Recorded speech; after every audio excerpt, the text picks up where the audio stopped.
Tell me a little bit about yourself. I am 25 years old. I have done amateur wrestling when I was in 8th grade. I grew up around the business. My husband, Slick Rick, trained me. His father was the assassin, the masked assassins. He also went by Wild Man Bill Russell. I'm in this business to take care of one thing, to beat down my opponents, and to just put on a good show. Let's start with the amateur stuff. How you got involved with the amateur? You know, you said that was back in 8th grade. Yeah, 8th grade. I mean, that's not a common thing for a young for a young lady to do amateur wrestling, and in fact, you're probably within a handful of them across the country. So, how did that start? I grew up as an only child, so I was a tomboy, all boys around me. So I used to get beat up on all the time. So I said, forget it. I'm not dealing with it anymore. I'm going to take care of business. I'm going to get out here being amateur wrestling and just destroy all the guys out here and just have fun. How long did that go? It went for a year. My mother wouldn't let me back in it anymore. What? She didn't like me doing it. She thought it was a man's sport and a man's sport only. She still don't like me doing professional wrestling. So Has she grown to accept professional? she has to accept it because there ain't no changing it. This is what I'm made for. Oh, okay. So, it's either get with it or just get run over by it. Yeah. Something to that respect. If you can think of a myth or rumor that has gone around about women in sports in general, not just professional wrestling, address that. If you can't, don't worry about it. Women in general? Yeah. Well, for all the guys out there that think the women can't handle it, we put our pants on just like you do out there, one leg at a time. Don't downgrade us just because we're women. Is that the usual consensus? I mean, you know, this is what I should be asking. What's the general response when you tell somebody that you're a pro wrestler? They laugh. They don't believe it. A lot of people. They don't believe women can handle it. So that's the common reaction. Yeah. A laugh. Injuries. Injuries? I have not had any yet. You need some wood to knock on? Yeah, right here. Okay. Other than the fact that you say you were only child, tomboy, what's your drive? My drive? The passion behind why you do what you do. Passion of what I do is just to go out and have fun. I want to travel all over the world. Maybe one day be on WWE, TNA, whatever, it don't matter. But I'm happy where I am. I'm having fun what I do. And it's just something I love doing. I've lost a lot of weight doing this. So it's become good for you overall, not just, I guess, physically and mentally, because it gives you an outlet. Yeah. Very good. Have you, when you initially started to get into the business, did you encounter any obstacles or roadblocks or whatever the case may be? My third match into the business, I had a girl which was 15 years old come charging at me, and she tried to take me out basically, but it didn't work. 15 years old? 15 years old in the ring. Okay, she was jealous because I was a new girl and she tried to take care of me and tried to take me out, but it didn't work. Even in this day and age, when the curtain's been pulled back about the business, they're still coming at you like that? Oh yeah. There's some. That just... Yeah, some that's going to be ahead. The fog is still there? Yeah. Okay, is that a good thing? They got to realize Chris Fire's not going to take it from nobody. Okay, is that a good thing or a bad thing that y'all are still able to pull the wool down over some people? It's bad because in this business we're here to have fun and put on a good show for the fans, and some people just don't understand that. They want to have bad blood with people and stuff, and it's not for them. We're out here to put on for the fans. What's the general opinion that you get for, let me reword this. What's the general opinion for most people when you're trying to describe what it takes for a woman to succeed? Is it physicality? Is it talent? Is it something else? You got to have it in your heart to do it. You got to be on your toes. I mean, you've got to really exercise the training was very hard. I mean, the training is very brutal. It's very hard to go through. If you can't handle it through the training, you might as well just get out of the business because. Well, you say that, and I'm going to zoom in here because you actually have like a tail of the tape right here on your chest, and this is I'm not trying to be funny for whoever may be watching, but you have some tremendous welts. Yes, that's from Rock and Roll Roxy. I mean, that is very, very bruised. So to anybody she made me break. She brought blood to me. So she's got some good chops. So for anybody that would say that it's a cakewalk what you do, your response is? It's not. I mean, you can get hurt in this business. People think that it's fake. This is not fake. Does this look fake? No, that's not fake. It looks painful. It sure ain't games. I mean, we wake up the next morning sore. I mean, this sport is very, very hard. Anybody that think they could do it, they could try. But a lot of the women can't handle it. Especially the certain women that stiff in the ring, they can't handle that. Okay, now let's talk about the difference between women that's out on the indie circuit opposed to ones that run that diva search. Probably never thought twice about getting into a ring or training for it or something like that, but they see big dollars and decide, hey, I want to jump on TV. What's your opinion about that? About the ones that's on TV? Well, the ones that may not have decided to go through the training or, I don't know if they still run it. That was a $250,000 diva search. Yeah. Well, I don't know exactly about them. I don't know how they do that. Only thing I know is you got to start at the bottom and work your way up. There's no way that you could go out here and just get on WWE like that. There's no way. You've got to build yourself up. So, to the ones that have tried, I mean, there's many that have tried. I give them credit. I appreciate what they've done, but as you can see, a lot of them couldn't handle it. Well, yeah, that's true. I don't think any of them stayed, actually. None of the winners. Yeah. It's terrible. Anyway, that's a whole different matter altogether. Address the big leagues. How do you think they manage their talent, their female talent? Do they treat them, well, I don't want to say do they treat them fairly because you're not privy to that information, but how they're presented to the public? I think they're good. I just wish they would be dressed better instead of flaunting everything. I'm pretty sure that's management. Yeah, it's management, but it's whatever they want. It's whatever a promoter wants. If they want you to wear a certain outfit, then you have to wear it. So no fault to the women that are there, but right. And why do you feel like the promoters push that issue? Well, sex sells. I mean, more power to it, but I don't know. I mean, just sex sells. I mean, all these guys, they love seeing women's, well, Do you think there's an audience for fans that would go to a match? Let's just say it's an all-woman card.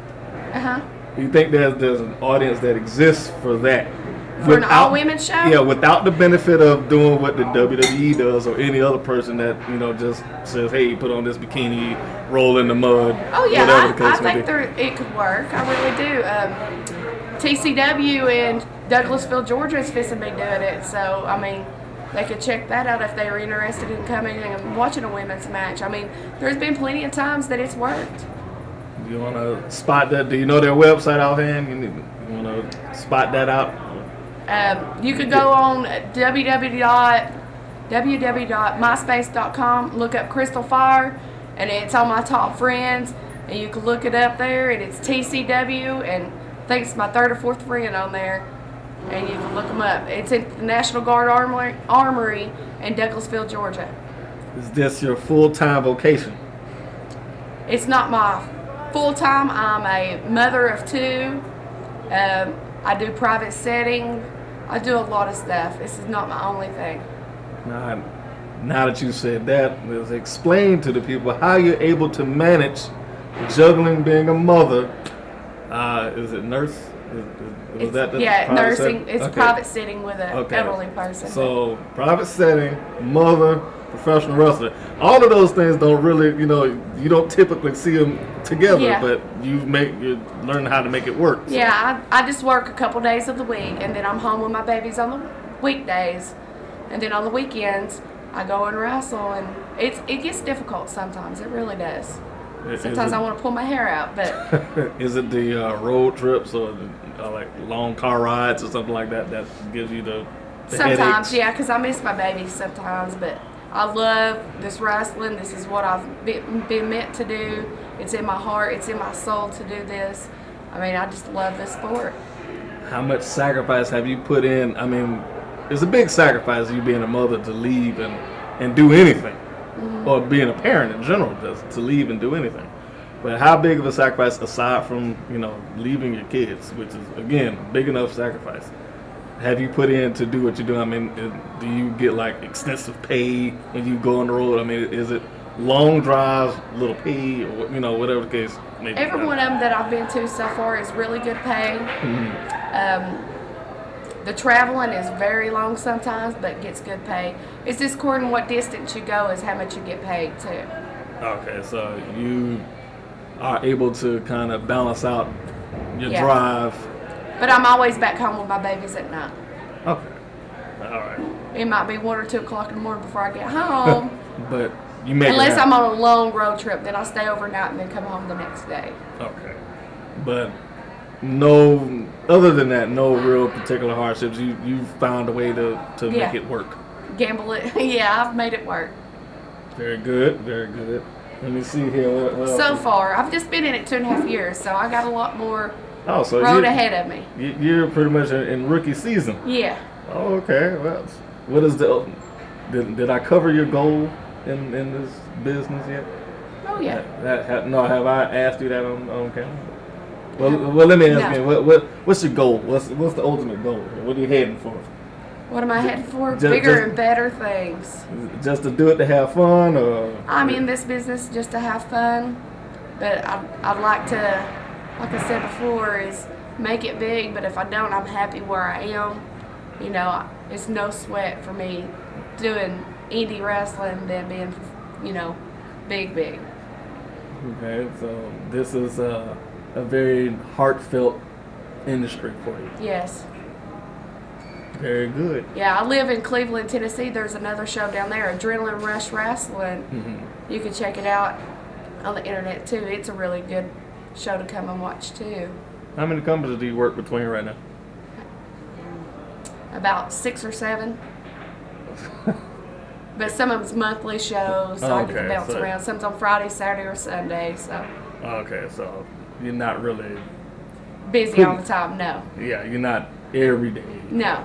Okay, that's good. Or I'm even home on- during the week with my babies, other than working like maybe a 24-hour, and then I'm home.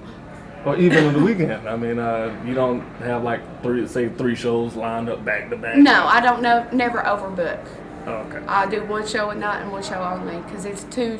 I have done it before and it's really stressful trying to rush because if your main event somewhere is how can you make it to the other show on time? So that's the way I look at it. If you book me for a show, I'm dedicated to it.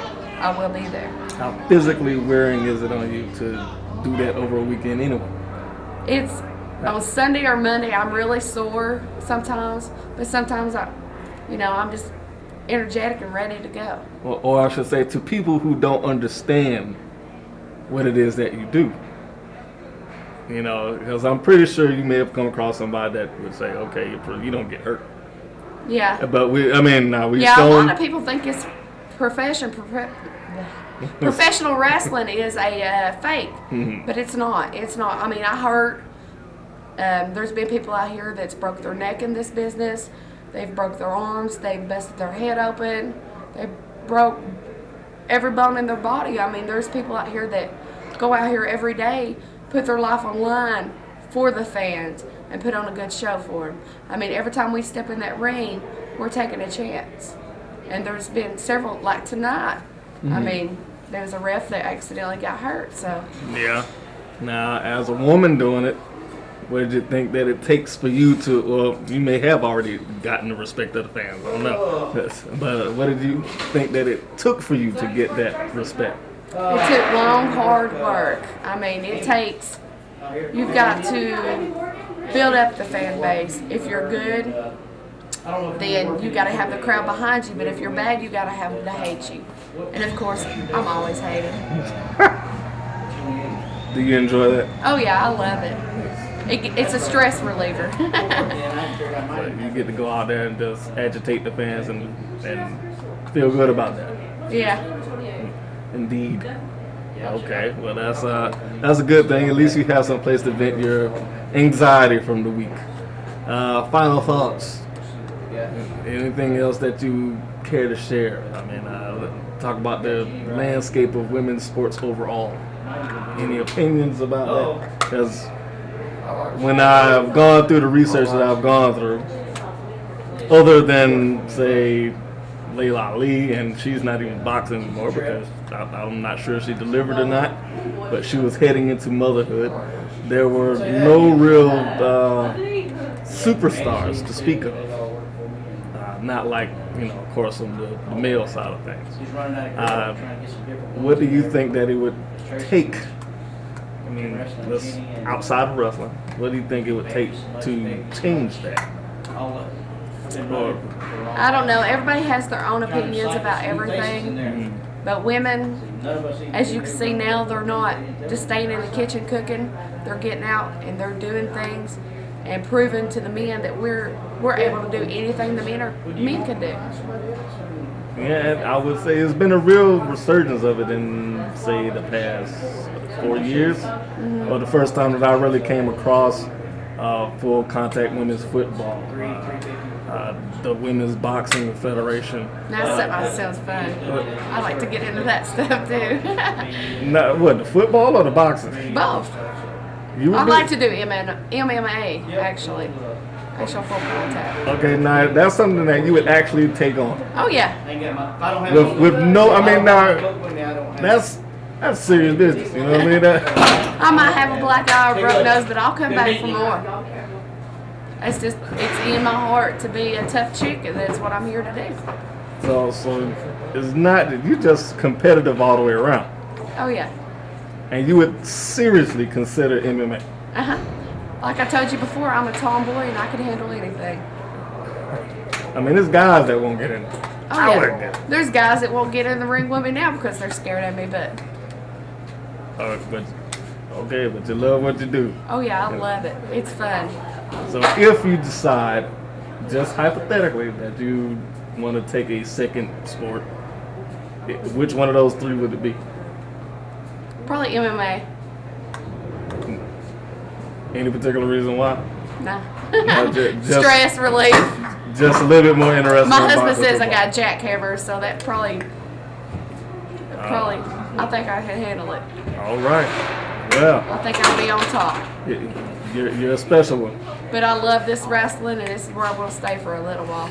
Well, yeah, I'm sure your husband may talk to you about doing the mixed martial arts thing, or try to talk you out of it at some point in time, or maybe he'll join you. I don't know. Well, we got the thumbs up off camera, so that's the big plus for you. Miss Fire. Crystal Fire. Crystal Fire. We appreciate your time and your interview. One more thing. What's that? For everyone out there, just remember, you play with fire, you will get burnt. And that's her promo. Thank you much.